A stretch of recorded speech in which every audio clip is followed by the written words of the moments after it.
You are listening to The Vocal Technologist. Spoken Tech for your ears. Welcome along. You know, the world of information security, it just never sits still, does it? It feels like every single day there's some new threat, some new angle attackers are trying. Absolutely. It's relentless.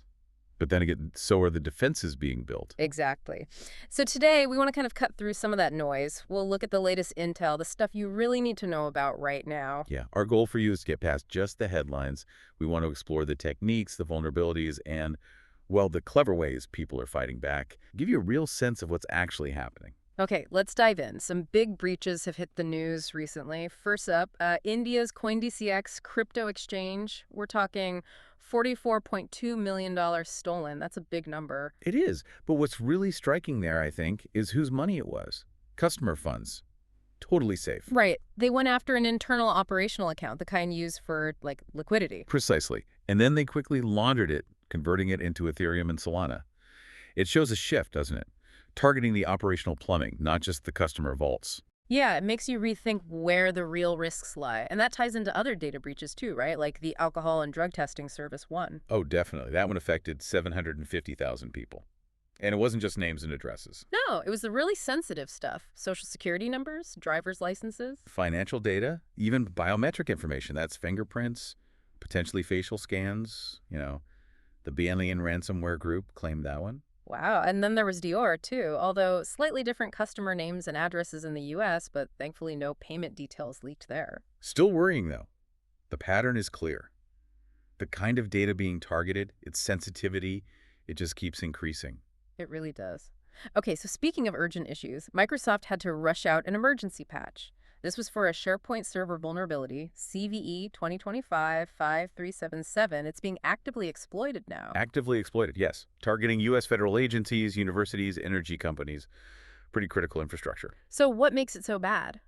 And why the emergency patch? Well, the active exploitation is key. But also, CISA put out a warning that's really important here. Patching it.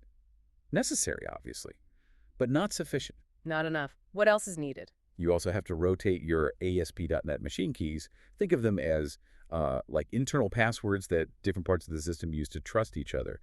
If attackers get those keys, even with the patch, they might still have a way in.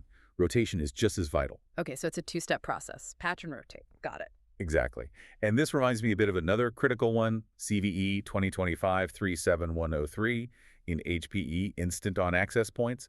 That had a CVSS score of 9.8, which is almost max severity. Hard-coded credentials. Thankfully, that's patched now, too. Right, 9.8 is basically a wide open door. Okay, let's switch gears a bit. I read about a really ingenious new attack method, a server-side request forgery SSRF technique using HTTP redirect loops. Ah, yes, that was clever. Yeah. SSRF is basically tricking a server into making web requests for the attacker. Usually to access internal stuff they shouldn't see, right? Exactly. But in this case, they use those redirect loops responses between 300 and 310 in a specific way.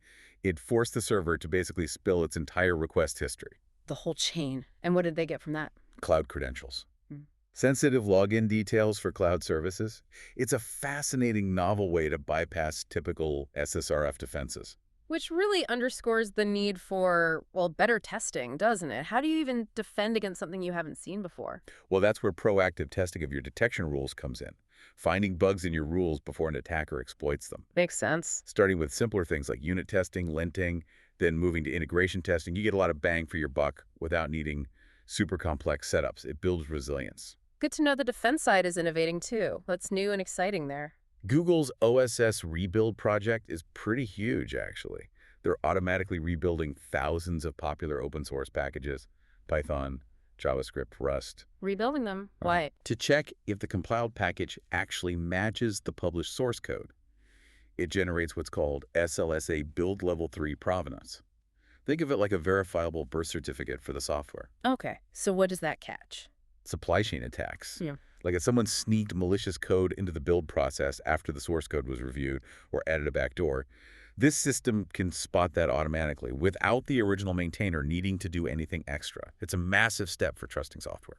That sounds incredibly powerful. A new layer of verification. Yeah, it really is. And we're seeing other cool things too, like empirical using AI models for vulnerability exploitation research and secure MCP for auditing how AI models talk to each other securely. Fascinating stuff. Yeah. Now, speaking of finding things in unexpected places, OSINT, Open Source Intelligence, there was this amazing story about a Finnish firm, check first. Oh, the challenge coins, yes. Right, they figured out the structure of a secretive Russian spy unit, Center 16, by looking at online listings for commemorative challenge coins. How does that even work? It sounds wild, but it's classic OSINT. These coins often have specific unit markings or symbols. By tracking who is selling or showing them off online, checked first, pieced together the connections, and identified 10 different directorates within the unit. That's just incredible, from challenge coins. It really highlights how much intelligence is just out there, in plain sight, if you know where and how to look. Kind of related, we also saw the X account for the game Stellar Blade get hacked recently. Oh, yeah? What happened there? They used it to push fake crypto tokens. It's just another example of social engineering using unexpected platforms, digital breadcrumbs leading to trouble. It really hammers home that this cybersecurity landscape is constantly shifting. Sophisticated threats on one side, brilliant defenses on the other. And staying on top of it means more than just knowing what happened. You need to understand the how and the why. That's how you develop that critical lens for the information bombarding us daily. Absolutely. So it leaves you wondering, doesn't it? In this hyper-connected world we live in, what seemingly tiny, harmless digital detail out there right now might actually be the key to unlocking a much bigger hidden story. Spoken Tech, for your ears.